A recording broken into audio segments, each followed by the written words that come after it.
First of all, that demand is unrealistic because the UN will not get involved unless invited.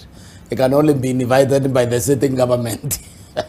So, you know, when we have a legal government, they are doing politics, but the truth of the matter is the government is in office and it's legal. So UN won't get involved. In fact, nobody will get involved. But what he is doing, what Raila is doing, he is brilliantly using a very well-known path to a revolution. You take credibility away from institutions quietly. In the public eye, you diminish the institutions set up by the constitution and the institution that govern society. So you constantly diminish them, and eventually they will be ignored, and then now you can have a revolution if you are cooking one. So those are statements he's making. You know they will not come through, but according to his people, the ones he's addressing, you see, even trying to get the UN to come here, but they didn't come. So now it's us who are to do this job. So that is what he is doing. All right. Yeah. I mean, Dr. Olo, is this something that the United Nations does? Of course, on invitation, as Prof says, but it's good to say that you don't trust the Western nations, so you are looking for the UN in order for the UN to be able to be neutral, if you like. But again, as Professor is saying, we're not dealing with the legality here. We are dealing with legitimacy. Yes. So all you need to do is to question, and institutions lose legitimacy.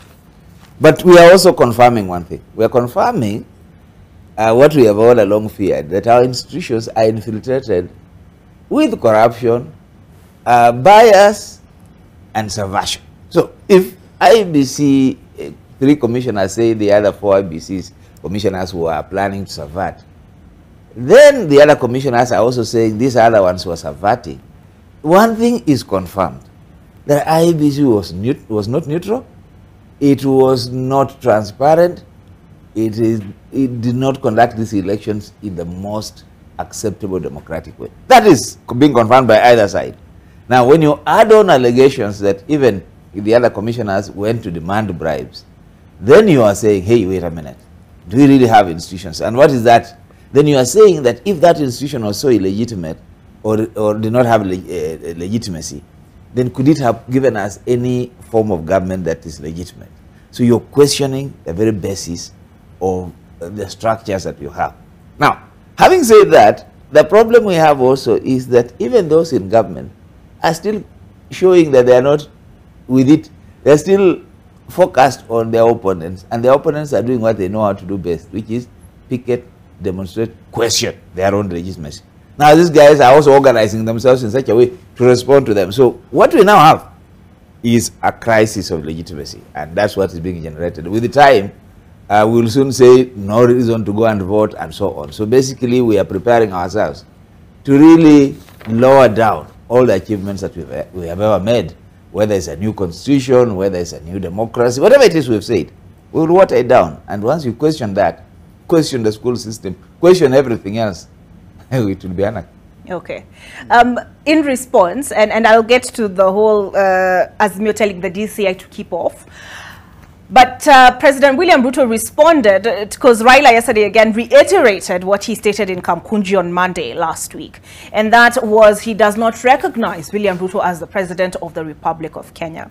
William Ruto responded yesterday and said, I do not need anyone's permission to govern. In other words, I don't need your recognition. What did you make of that statement? Well, it's correct, but you know what, and Dr. Lowe will tell you that if I was Ruto, I would say nothing. I will not respond to that. Because you see, when you are the president, you don't have to respond to anything anyone else says. You are sworn in, you assumed office. You are now the recognized, not the legit. Remember, we are not talking about legitimacy now, we are talking about the law. So legally you are in office.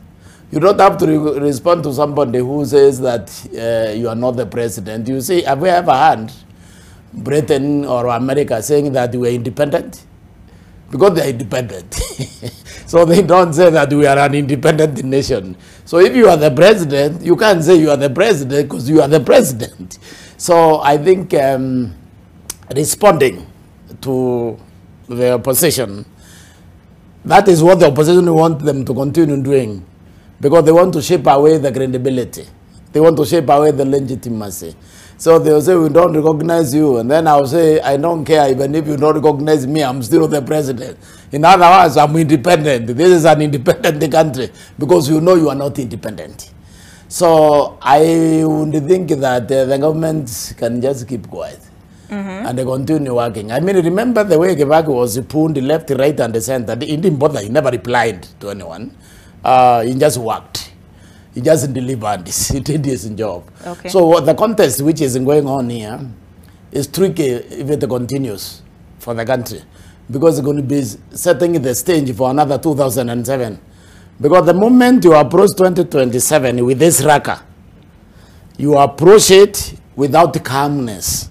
You approach it having taken away legitimacy from the presidency and from other institutions which are supposed to guide the society. Then you are in trouble. You reach the level where they said, we don't trust the courts, we don't trust this, we don't trust this. So if I were advising the state, the government, they should let the opposition do what they're supposed to do. Question, demonstrate, do whatever, but they should not think that they have a duty to respond to everything.